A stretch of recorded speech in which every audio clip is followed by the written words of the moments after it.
টাকা খেয়ে আমার পরে আমার সাথে এত বড় ধোঁকাবাজি করতেছেন। তামু, তোকে তো আমি আমার ছোট বোনের মতো জানতাম, আর তুই কি না আমার সাথে এরকম ব্যবহার করতে পারলি?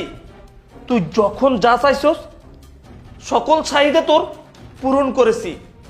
দামি দামি ফোন দিয়েছে তোকে, মাসে মাসে তোর পিছনে 20-30 হাজার টাকা খরচ করেছি। এগুলোর জন্য তোরা সব বেঈমান। তোরা তোরা আমাকে ভালোবাসিস না, তোরা আমার টাকাকে ভালোবাসিস। তোদের মতো বেঈমানদের আমার এই বাড়িতে কোনো জায়গা নেই।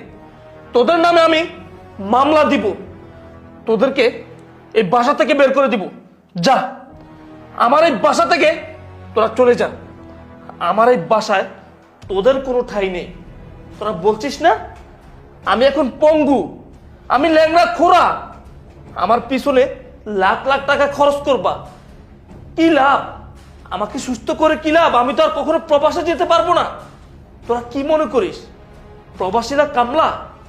হ্যাঁ, প্রবাসীরা কি টাকার গোলাম? প্রবাসীদের কাছে কি টাকার গাছ থাকে? যখন যা বলবে তাই দিয়ে দেবে?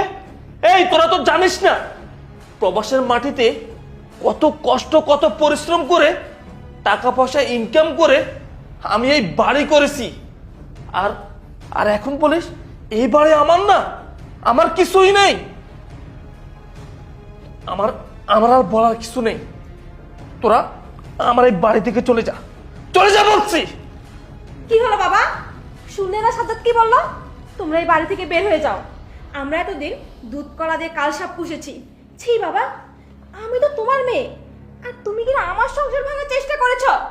শোনো বাবা, সাজ্জাদ যদি পঙ্গু হয়েও দেশে ফিরে আসতো, যদি সত্যি সত্যি পঙ্গু হয়ে যেত, তাও আমি সারা জীবন ওর সাথে সংসার করতাম। একটা কথা কান খুলে শুনে রাখো, আমি মৃত্যুর আগ পর্যন্ত আমার স্বামীর ছাদে থাকবো। বাবা, আমি তোমাকে আগেই বলেছিলাম এত লোভ করো না, লোভের ফল বেশি একটা ভালো হবে না। দেখো আজ সেটাই সত্যি হলো।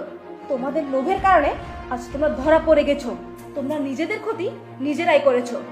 বাবা, আমি আজ থেকে মনে করব আমার বাবা বোন কেউ নেই, আমার স্বামী ছাড়া আমার কোনো আপনজন নেই। তোমাদের মুখ দেখতে আমার ঘৃণা হচ্ছে। বাবা যাও, আমাদের বাসা থেকে বের হয়ে যাও, যাও বলছি। তাবিন, তুইও যাইতে বলতেছিস, আমি কোথায় যাবো মা? তুই বোনটাকে নিয়ে তুই ক্ষমা করে দে না, জামাইকে বল না আমাকে। সেটা আগে চিন্তা করতে পারলে না? এখনই সব নেকা কান্না দেখাবে না, যাও বের হয়ে যাও। যান বলছি।